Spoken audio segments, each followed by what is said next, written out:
Hello, Monday 2, and I realized that the things that are starting to come about now that my body is getting, I guess, I can't really say used to being sober now, but I noticed that my emotional state is definitely changing.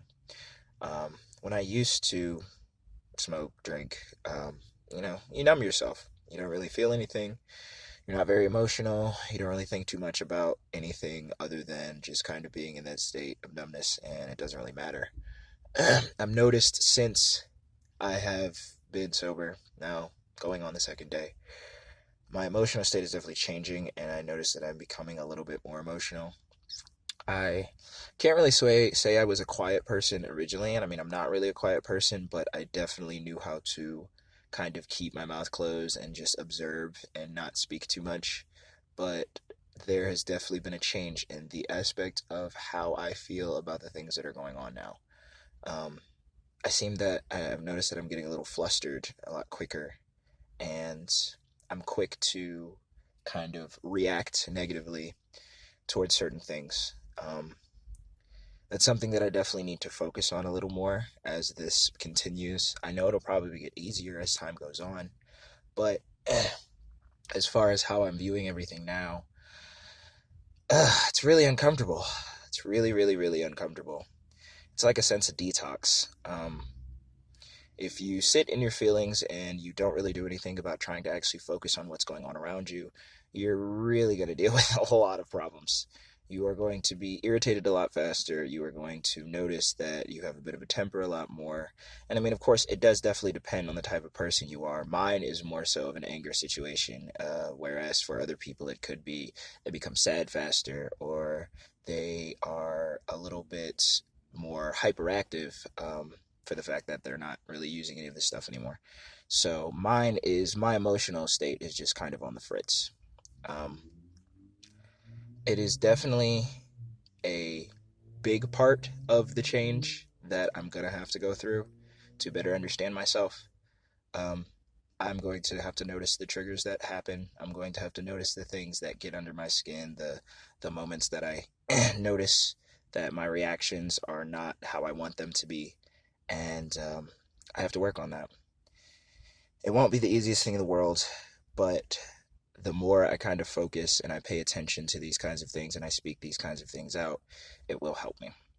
Now, if you are also going through something like this yourself, um, the things that I have been able to do that have been able to help myself have been about two to kind of three different things depending on the situation if you have the ability to. Like, of course, I think about the fact of if I'm at work and I get frustrated, there needs to be that time where you legitimately walk off, and if you have the chance to take at least a minute to yourself and maybe go in the bathroom and literally just breathe in and breathe out. And I know that sounds very, very simple, but in the heat of the moment you don't really think about it. You're just kind of irritated, you're pissed, you can't really focus on understanding that you're reacting negatively towards something when you shouldn't be.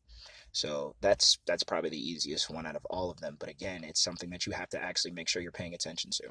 Walk off, take a moment for yourself. It is okay to do so. Don't feel bad about removing yourself from a situation. If that's what's necessary, then you should definitely do so. Walk off, get the time you need, breathe in, breathe out. Do that at least 3 to 4 times. And I can guarantee you it will make you at least think about what's going on. And it will definitely help.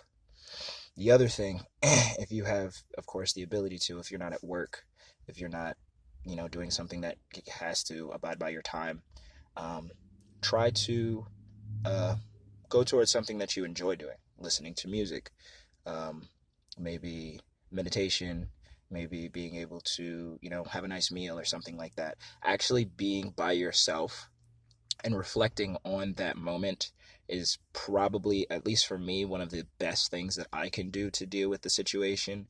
Just change the mood of what you're doing, literally. And I mean that in the sense of remove yourself from everything that's going on. If you have the ability to completely walk away, if you have the chance to go somewhere else, if you have the ability to go for a walk, take a drive, anything like that, to actually reflect on that moment and realize what went wrong, I can guarantee you it'll help you. Um, The last one doesn't always work for me because I don't really have too much people to talk to. I'm kind of alone in this situation. If you have the ability to and you have someone to talk to and actually just vent to, that's always good as well. Don't overstimulate yourself by making yourself more mad by talking about the situation, though. That's always the kicker when it comes to that situation. It is a lot easier to vent to someone that you truly do trust, but don't get so wrapped up in that motion or that emotional state that you become even more angry because of what you're talking about. If you have someone that can comfort you, that can make you feel better, that is truly there for you, that's definitely going to help. Someone who's not going to ridicule you, judge you, or make you feel any kind of way. And maybe even if it's not the fact of even speaking, just kind of being around that person could definitely help. Maybe a phone call, calling someone that you truly care about, things like that. They do definitely make a difference. Again, second day, trying to get better at this. I probably will eventually do things like editing and stuff like that and make like proper videos and actually have like a layout and everything else. But as of right now, I'm kind of just winging it. And again, I'm doing this for myself, but if this helps literally anybody else, then I am happy about that.